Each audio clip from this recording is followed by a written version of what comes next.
Listen, I'm not trying to call you guys out on anything, but I feel like you've not told the truth to the other 99.9% of us who have never played high-level college or professional football.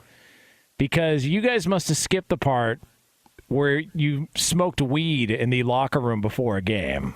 That's right. You didn't play for Texas A&M this year because apparently, what is it, 3 or 4 freshmen have been suspended, true freshmen, because they brought out the left-handed cigarettes in the locker room before they went on to get beat by South Carolina this past weekend. Yeah, walk the old green. Who'd they get beat by?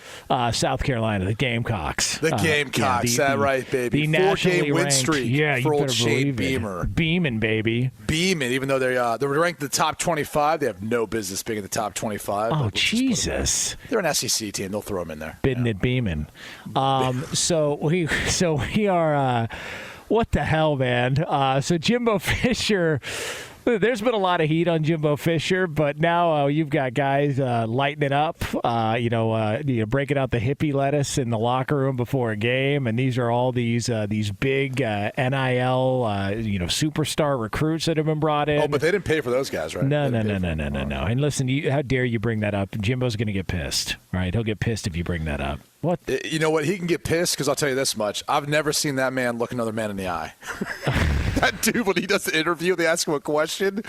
It's like his eyes are trying to run out from inside his head. They're like, I don't want to look at him in the eye. I don't want to lie to you. I'm just going to keep looking at the wall.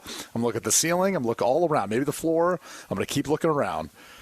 He just doesn't seem like he's ever telling the truth. I feel like I'm listening to a politician. Can I just say this? I do feel like this is spawned on, and LaVar, you could speak to this better than I because you're a coach. You're with a lot of young people on a daily basis, but I feel like the NIL thing, which played a role. I mean, there's no doubt about it. The 2022 class for Texas A&M, for those that don't know, it was the highest ranked in the history of college football rankings, the most talented we've ever seen, and it just so happened to coincide with NIL becoming legal.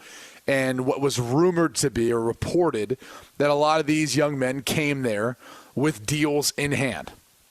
I'm not going to go down that direction, but I do feel like if you were walking into a team, and you're already getting paid, there is a sense of entitlement to the fact that I don't need to earn my spot. My spot has been given to me because of what I'm being paid.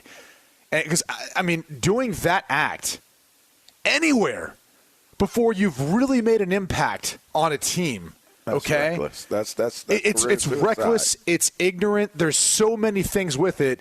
It's showing entitlement, but it also goes to show a lack of what it isn't. And that's not a position where these young men don't feel like they need to earn it anymore. And that's a really tough position, I think, for any coach to be in. But it's awful to see, quite honestly. Like that kind of stuff. And I'll put it this way. Look, I know guys who played taking stuff, and some of them played really well. But that was how they had trained themselves to operate and play the game in. And so I'm not saying that it can't be done or other guys don't do it. But to not be a guy who's really a key contributor and to go in there and do that and disrespect the guys who are preparing for a game in which you lost, and everyone else who's been there before you, too. That's the other thing, that you represent all those who came before you and will come after you. And to do something like that, it just shows a lack of respect for all of it. And I hate to see it, especially in young people. I know young people are going to make mistakes, but this is one that I think is in part born out of a lot of the entitlement that comes with NIL. What are the parameters of rules? To me, it's like there's the whole idea of earning it, but let's just take it a step back to having respect for authority. It's one thing, like, you should be nervous even now with all of the relaxed laws and different things that are surrounding, smoking. You should still be uptight about when and where you do that.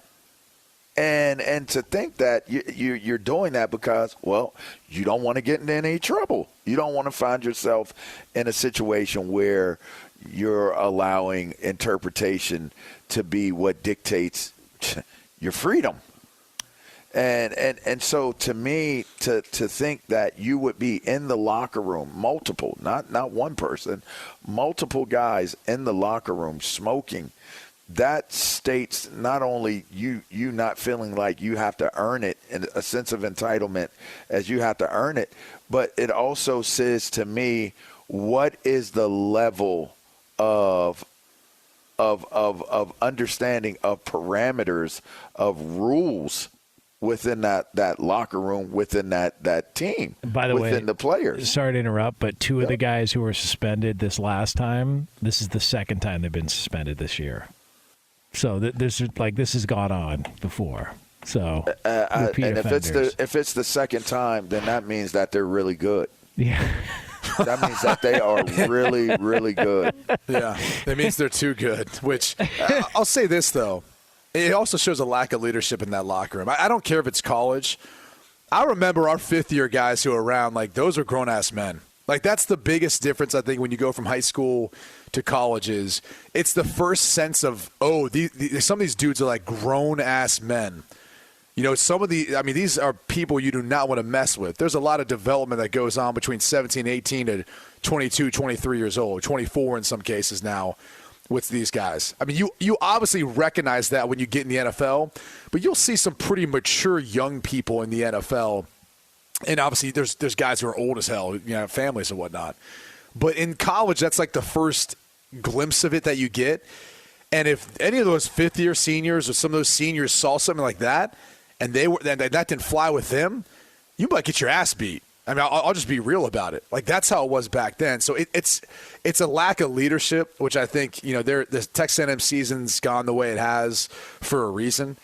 And it shows that to me just as much as any lack of institutional control from Jimbo Fisher, or even on the note of entitlement. All that plays a factor. You shouldn't be so dependent on anything where you sacrifice things that you've worked so hard for. Like, why would those young men think that it's okay to be that reckless? And that is very concerning.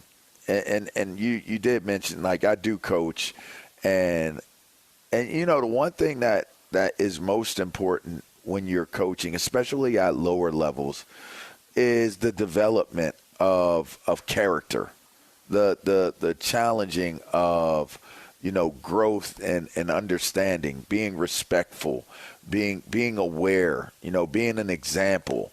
To me, it goes understated in terms of development of the person. And these are clearly two people that I don't know them, don't know the extent of what the situation or the circumstance is. It may come out later that, you know, one of them suffered from epilepsy. I don't want to speculate on things that I'm ignorant to in terms of. I don't think they get in trouble if it was medical. Yeah, that's you know what? That's fair. It's despicable. Yeah, no, I get it. It's despicable that I don't know how they feel. I made the joke about, you know, or imitating Coach Paterno earlier. I know you had Coach Willingham when you were there, and Coach Weiss, right? Yep.